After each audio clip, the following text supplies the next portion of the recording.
Hey there, fellow knowledge seekers. Before we get started, do you mind hitting that like button, subscribing to the channel, and maybe even clicking that notification bell so you don't miss out on our next deep dive? Oh, Awesome.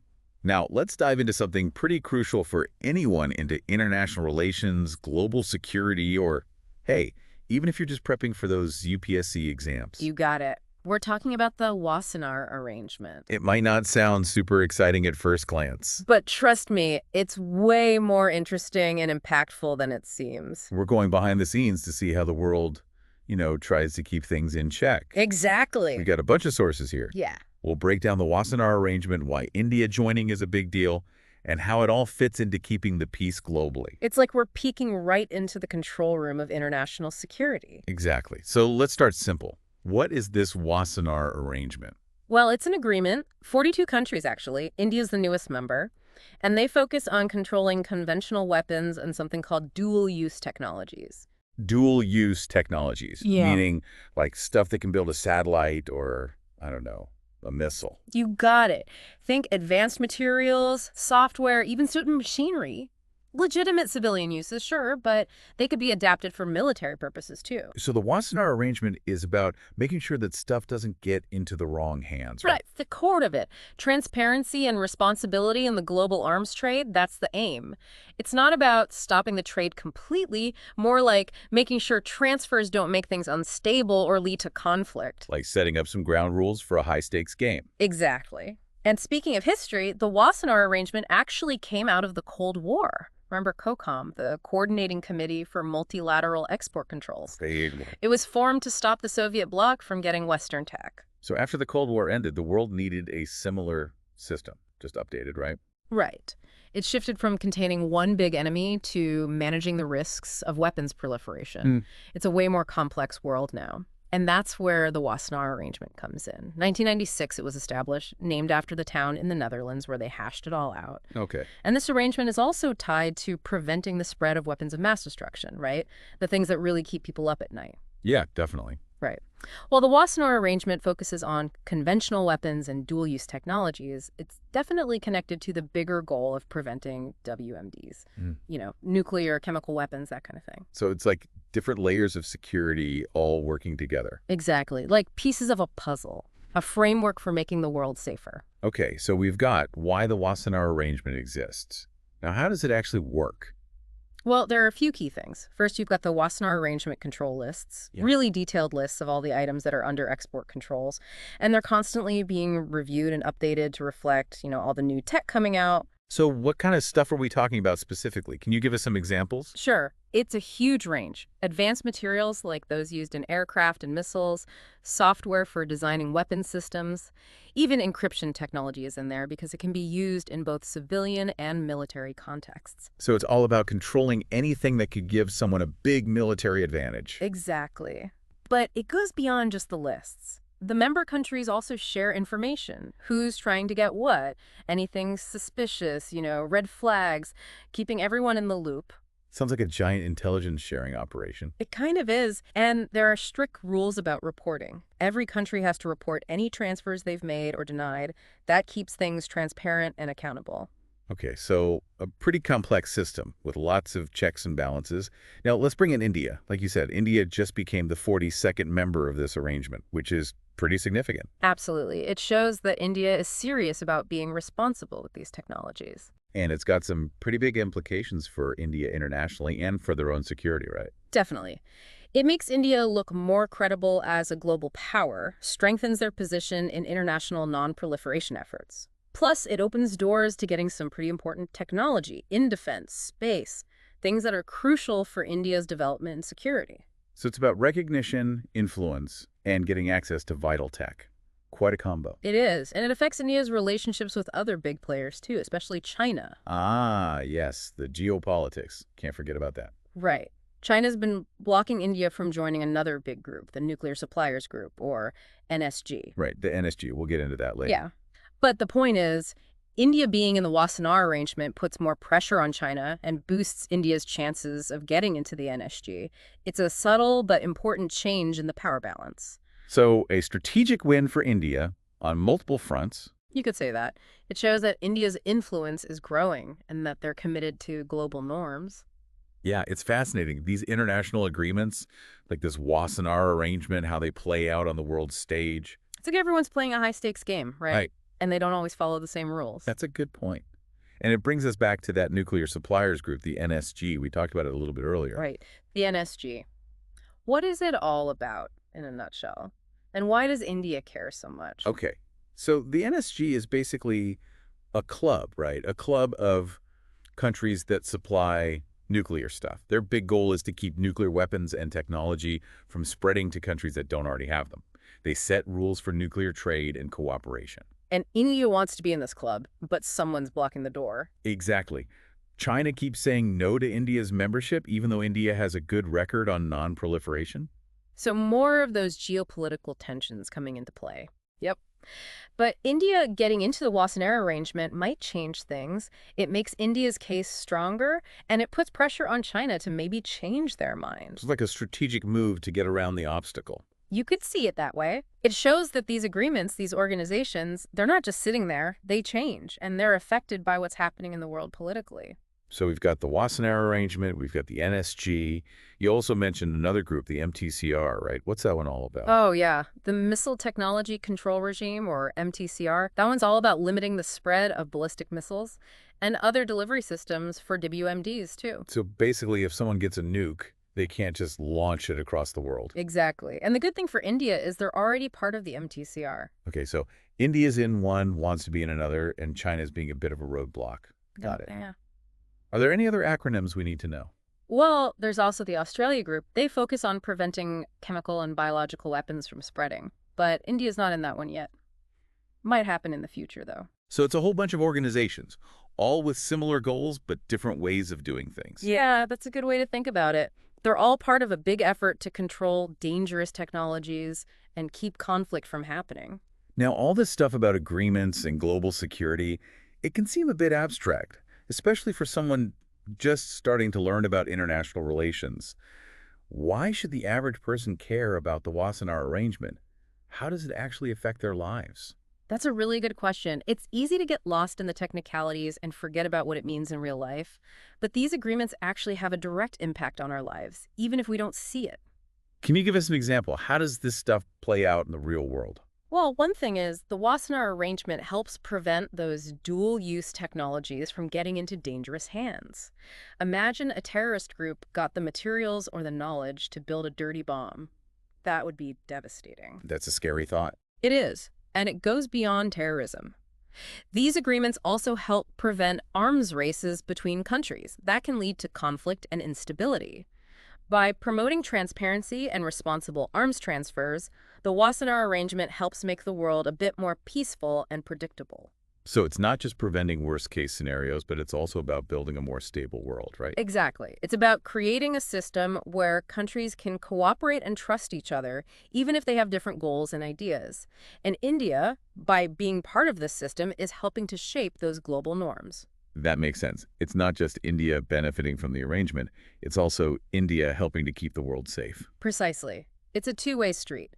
India has to show they're a responsible player on the world stage and committed to upholding the principles of these agreements. Now, we talked a lot about the big picture goals of the Wassenaar arrangement, but let's zoom back in a bit. You mentioned those control lists. How are those lists actually made? Who decides what goes on them? It's a process, always changing. The member countries negotiate, new technologies pop up all the time, so the lists need to be updated. And you can imagine, countries sometimes disagree about what should be controlled and what shouldn't. So it's not always easy. Must be some interesting discussions going on behind the scenes. Oh, for sure. There's a lot of diplomacy involved, balancing each country's interests with the goal of non-proliferation. And now India's at the table, part of those discussions, making their voice heard. That's a big shift, from being outside looking in to being one of the decision makers. Exactly. It's a sign that India's influence is growing, and they're willing to work with the global community on these important issues. Now, let's talk about the connection between the Wassenaar arrangement and stopping the spread of WMDs, those really dangerous weapons. You said they're connected. Can you explain that a bit more? Sure. So the Wassenaar arrangement itself focuses on conventional weapons and dual-use technologies, but it's a big part of the overall effort to prevent WMDs from spreading. Well, for one thing, The arrangement stops technologies that could be used to build WMDs from being transferred. Think of things like centrifuges, which are used to enrich uranium for nuclear weapons, or missile guiding systems. So by controlling those sensitive items, the Wassenaar arrangement makes it harder for countries or even terrorist groups to get the parts they need for WMDs. Exactly. And it's not just the physical parts, it's also about the knowledge, the expertise that goes into building WMDs. The Wassenaar arrangement encourages countries to share information and work together to track experts and stop the spread of that knowledge. It's like a global network, right? Intelligence agencies and law enforcement all working together to keep that dangerous technology out of the wrong hands. That's a great way to put it. And all this work isn't just about stopping the spread of WMDs that already exist. It's also about discouraging countries from developing them in the first place. Discouraging them. How does that work? Well, the idea is if a country knows there will be serious consequences for trying to get WMDs like economic sanctions or being isolated diplomatically, they'll be less likely to do it. The Wassenaar arrangement helps with this by creating a framework for countries to cooperate and enforce those consequences. So it's like the world is sending a clear message. We're united against WMDs. Exactly. And India, by being part of the Wassenaar arrangement, is now part of sending that message. It's a big statement about India's commitment to global security and non-proliferation. It really is. It shows that India wants to play a responsible role in the world. Now, we've talked a lot about preventing WMDs, but the Wassenaar arrangement has a wider impact on international security, right? It's not just about nukes and chemical weapons. That's right. The arrangement is also about preventing conventional arms races. Those can be just as destabilizing as WMDs. If you have two countries next to each other constantly building up their weapons, it creates a lot of fear and mistrust, and that can easily turn into conflict. And we've seen how those conflicts can have ripple effects, spreading far beyond the countries involved. Absolutely. Look at the wars in Syria and Yemen. They're stark reminders of what happens when things get unstable and arms proliferation gets out of control.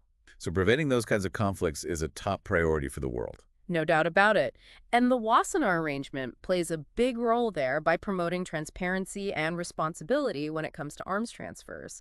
It's not about stopping all sales, but about making sure those sales don't make the world a more dangerous place. It's a delicate balance, isn't it, between national security and global stability? Right.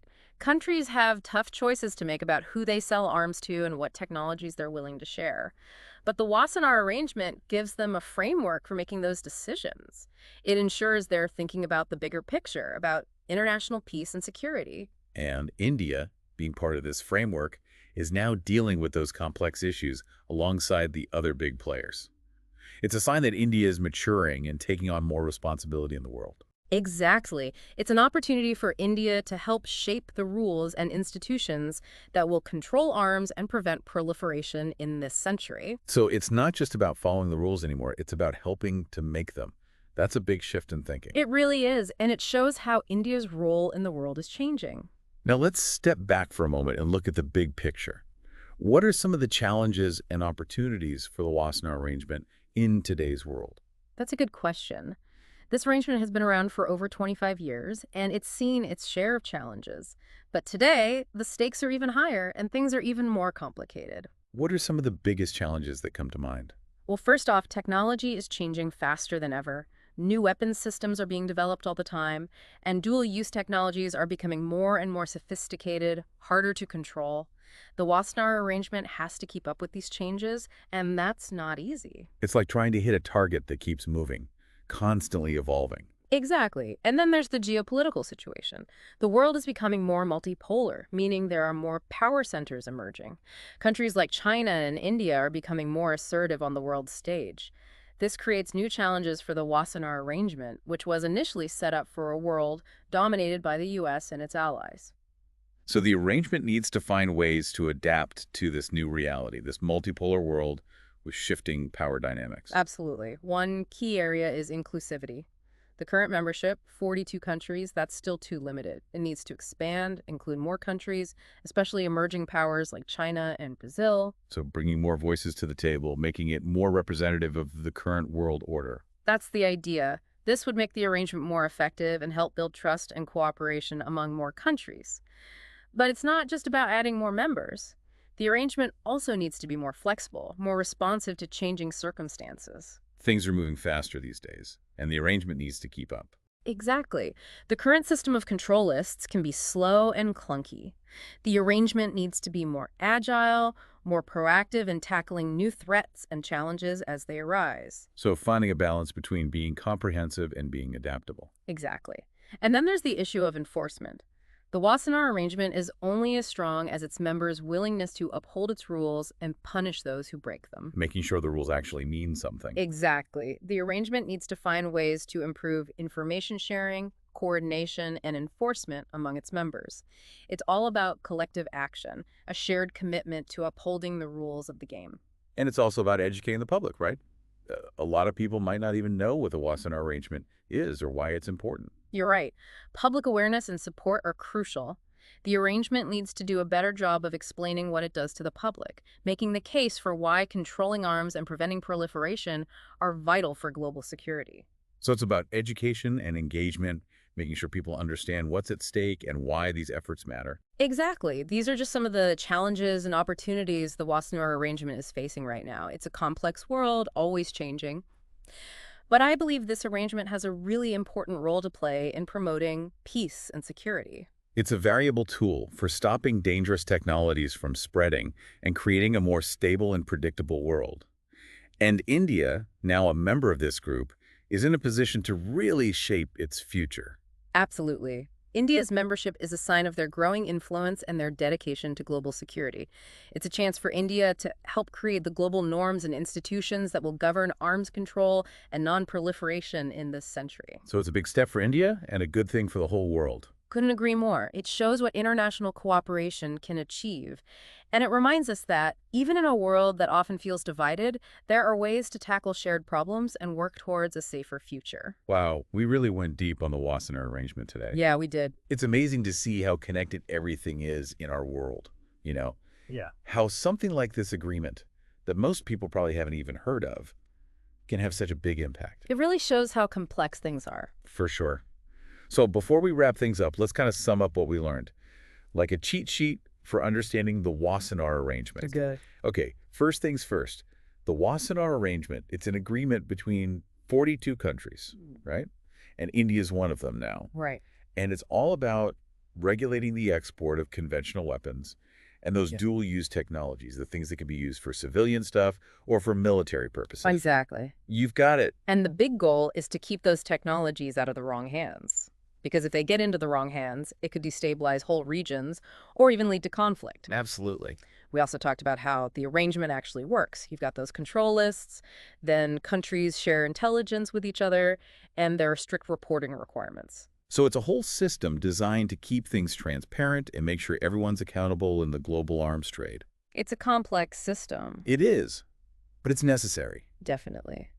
And we spent a lot of time talking about India joining the arrangement. Yeah, it was a big moment. It's a huge deal for India. It really shows how their global standing is changing and how they're committed to being responsible with these sensitive technologies. It really does. And remember, we talked about all the different implications of India joining, how it affects their security, helps them get access to new technology, and even influences their relationships with countries like China.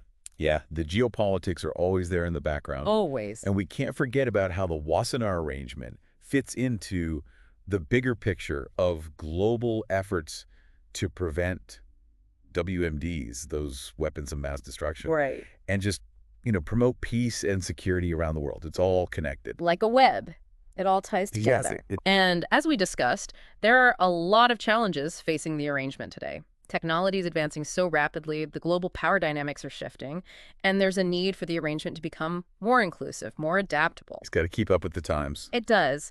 But despite all those challenges, it's still vitally important for international peace and security. Absolutely. It shows what can be accomplished when countries work together. It does. So there you have it, folks. That was our deep dive into the Wassenaar arrangement. I hope you found it informative. Hopefully you understand this important but often overlooked part of international relations a little better now. And as always, if you liked what you heard, hit that like button, subscribe to the channel, and ring that notification bell so you don't miss our next deep dive into the world of knowledge. We'll see you next time.